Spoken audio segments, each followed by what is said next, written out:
काफी सारे बच्चे पूछते हैं कि क्या एचसी वर्मा सफिशिएंट है या हमें एचसी वर्मा से क्यों स्टार्ट करना चाहिए, हर कोई एचसी वर्मा ही क्यों रिकमेंड करता है, क्या मैंने अपने जेई की प्रिपरेशन के टाइम पे एचसी वर्मा सॉल्व की थी। ये सारे डाउट्स मैं आपके क्लियर कर रहूंगा। मैंने इस बुक को फॉलो करके खुद, ये मेरा बहुत ज्यादा बड़ा पार्ट था जेई फिजिक्स का, जिसके कारण मैं जेई मेंस में ऑलमोस्ट 95 मार्क्स स्कोर किए थे दोनों अटेम्प्ट्स में, एंड जेई एडवांस में भी मैं फिजिक्स को बहुत अच्छे तरीके से क्रैक कर पाया था। इनफैक्ट इसी बुक का ही एक बहुत बड़ा रीजन था कि फंडामेंटल्स मेरे इतने क्लियर हो गए थे कि मैं एनएसईपी की भी स्टेज 1 को क्लियर कर लिया था, जो कि बहुत कम बच्चे कर पाते हैं। बाय चांस वह किस्मत भी अच्छी थी मेरी, लेकिन इस बुक का बहुत बड़ा रीजन था कि आपके फंडामेंटल्स बिल्कुल टिप टॉप हो जाते हैं। चलिए इसका डिटेल में रिव्यू शुरू करते हैं। सबसे पहले तो इस बुक की हालात देख के मत जाना कि मैंने इस बुक को इतना ज्यादा यूज किया है कि कई बच्चे देख के पिछली वाली वीडियो में कमेंट आया था कि इतनी गंदी तरीके से बुक को कौन यूज करता है। लेकिन मेरे पर्सनल तरीका ये था जेई में बुक यूज करने का कि जो मैं सॉल्विंग करता था सारी बुक में ही करता था। तो जब तक बुक बिल्कुल खराब नहीं होती तब तक मुझे अच्छा नहीं लगता नहीं था कि मैंने बुक को अच्छे से सॉल्व किया है। तो मेरा ये तरीका था। कई बच्चे कहते हैं बुक की रिस्पेक्ट करनी चाहिए, टोटली बुक की मैं भी रिस्पेक्ट करता था, लेकिन मेरा पर्सनल सॉल्विंग का तरीका ये था। तो आपको ये इस बुक के सॉल्विंग से ही आइडिया लग जाएगा कि मैंने इस बुक को कितना सॉल्व किया था। हर एग्जाम्पल पे मैं मार्क करता था, किसी भी क्वेश्चन को मैं कर रहा था कि ये इजी क्वेश्चन है या मीडियम क्वेश्चन है, हार्ड क्वेश्चन है। जैसे अब मैं आपको इस चैप्टर की कोई भी एक्सरसाइज खोल के दिखाऊं तो इस एक्सरसाइज में प्रॉपर सारे क्वेश्चंस मार्क्ड है कि कौन से इजी क्वेश्चन है या कौन से मीडियम लेवल के क्वेश्चन है और कौन से हार्ड क्वेश्चंस है। इसमें जो है आपको हर चैप्टर की पूरी थ्योरी देखने को मिलती है। सबसे पहले तो जो बेसिकली एचसी वर्मा सर की बुक की बेस्ट चीज़ है वही कि ये थ्योरी जेई ओरिएंटेड नहीं है, ये आपके फिजिक्स में बहुत ज़्यादा पर्टिकुलरली हेल्प करती है। तो मैं ये, अगर कोई बच्चा बिल्कुल लास्ट के 1 या 2 मंथ्स में प्रिपरेशन कर रहा है तो उनको ये बुक बिल्कुल भी रिकमेंडेड नहीं होती है। ये उन बच्चों को बुक रिकमेंडेड है जो कि 12th स्टार्टिंग या 11th स्टार्टिंग से प्रिपरेशन स्टार्ट कर रहे हैं। एटलीस्ट आपका 1 साल होना चाहिए, क्योंकि ये जेई के बिल्कुल फोकस्ड बुक नहीं है। ये आपके फंडामेंटल्स को क्लियर करती है ताकि आप जेई फिजिक्स को पूरा अंडरस्टैंड कर पाए। स्पेशली मैकेनिक्स के लिए गॉड लेवल बुक है, आपको बिल्कुल बेसिक से मैकेनिक्स के फंडे समझाते हैं। सबसे पहले आपको इसमें हर एक पेज पे ऑलमोस्ट 1 या 2 बिल्कुल इजी लेवल के एनसीईआरटी लेवल के एग्जांपल्स आप मान सकते हैं, उस लेवल के आपको क्वेश्चंस देखने को मिल जाते हैं। साथ में आपको डायग्राम्स दिए होते हैं जो कि अपनी थ्योरी को पूरा जस्टिफाई कर रहे होते हैं। जो थ्योरी है वो आपको इस लेवल की दी होती है कि आपके जेई एडवांस लेवल तक के कॉन्सेप्ट्स कवर अप कर देती है थ्योरी, अगर आप उसको पूरा डेप्थ में समझ पाए। इनफैक्ट थ्योरी इतनी अच्छी है कि आप एक बारी में तो 90% थ्योरी को समझ पाएंगे, 10% थ्योरी आपके बिल्कुल डेप्थ में नहीं जा पाएगी। आप जो उसे फिर से रीड आउट करते हैं तो जाके आप कुछ एक्स्ट्रा कॉन्सेप्ट्स को ग्रास्प कर पाते हैं कि सर ये और कहना चाह रहे थे आपको।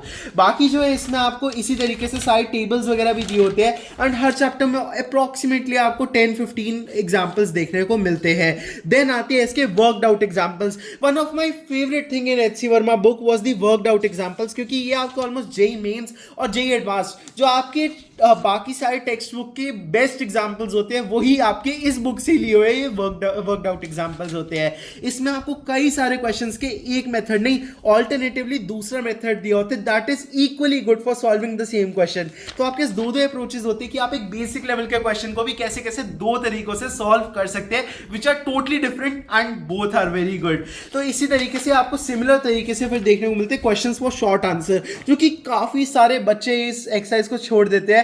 लेकिन आपको ये अपने फ्रेंड के साथ, या अगर आपके पास कोई पर्सनल ट्यूटर है जैसे कि अचीवर्स जैसे इंस्टीट्यूट है, उससे आपने अगर होम ट्यूटर लिया हुआ है, जो कि आपको वैसे मैं डिस्क्रिप्शन बॉक्स में दे दूंगा कि मैंने कौन से पर्सनल ट्यूटर्स को यूज किया था जेई क्रैक करने के लिए, आप उनको भी यूज कर सकते हैं।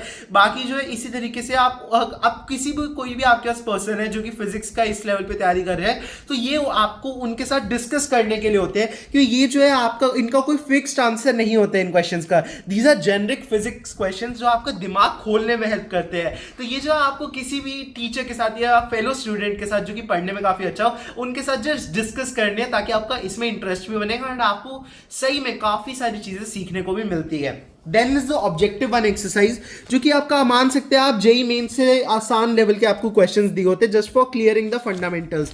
ऑब्जेक्टिव 2 भी होते हैं जो कि मल्टीपल करेक्ट होते हैं, बट इसका भी मैं लेवल कहूंगा कि आपका जेई एडवांस लेवल का बिल्कुल नहीं है, जेई मेन्स या उससे आसान लेवल का ही है, बट ये आपको पैटर्न जेई एडवांस का देखने को मिल जाता है। फिर आती है एक्सरसाइजेस, जो कि लेजेंडरी पार्ट है इस बुक का। एक्सरसाइज आपको शुरू होती है बिल्कुल ही एनसीईआरटी लेवल क्वेश्चन से, लेकिन जब तक आप लास्ट के 2, 3, 4, 5 क्वेश्चन में पहुंचते हैं तो ये आपके जेई एडवांस्ड और एक दो क्वेश्चंस तो INPHO लेवल तक के भी पहुंच जाते हैं कुछ कुछ चैप्टर्स में। बहुत ही ज्यादा अमेजिंग क्वेश्चंस होते हैं एंड शुरुआत के जैसे 10 क्वेश्चंस तो आपके 10, 15, 20 मिनट्स में हो जाएंगे, लेकिन लास्ट के जो एक एक क्वेश्चन है उसको आपको अकेले को 20 मिनट्स भी लग सकते हैं and that is totally fine, क्योंकि वो एक एक क्वेश्चन आपको 6, 7, 8 कॉन्सेप्ट सिखा के जा रहा होगा and you have to do that completely, क्योंकि वो आपको बहुत सारी चीजें एक ही क्वेश्चन में मिल जाती है। Exercises are a must to do and मैं आपको सही में कह दूं, अगर आप जेई मेंस की तैयारी कर रहे हैं तो आप इसका अप्रोक्सीमेटली आपको एटलीस्ट 60 to 70% पहले की एक्सरसाइज करनी है, क्योंकि इसमें टॉपिक वाइज एक्सरसाइज नहीं होती है, कि रैंडमाइज्ड एक्सरसाइजेज है based on level of difficulty.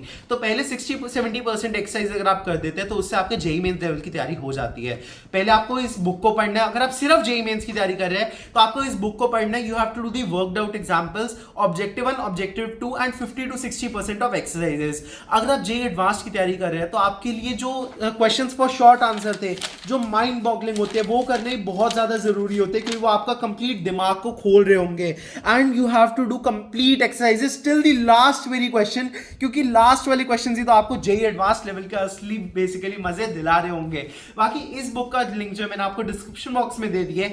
After this book आप जेई मेंस की तैयारी कर रहे हो, जेई एडवांस की, आपको प्रीवियस ईयर क्वेश्चंस करने बहुत ज्यादा जरूरी होते हैं, जिस बुक का मैंने ऑलरेडी रिव्यू कर भी रखा है। बाकी उसमें जो बेस्ट होती है ओसवाल बुक्स होती है, तो अगर आप डायरेक्टली परचेज करना चाहे तो मैंने डिस्क्रिप्शन बॉक्स में उसका भी लिंक दे दिया, आप उधर से जाके उसे ही परचेज कर सकते हैं।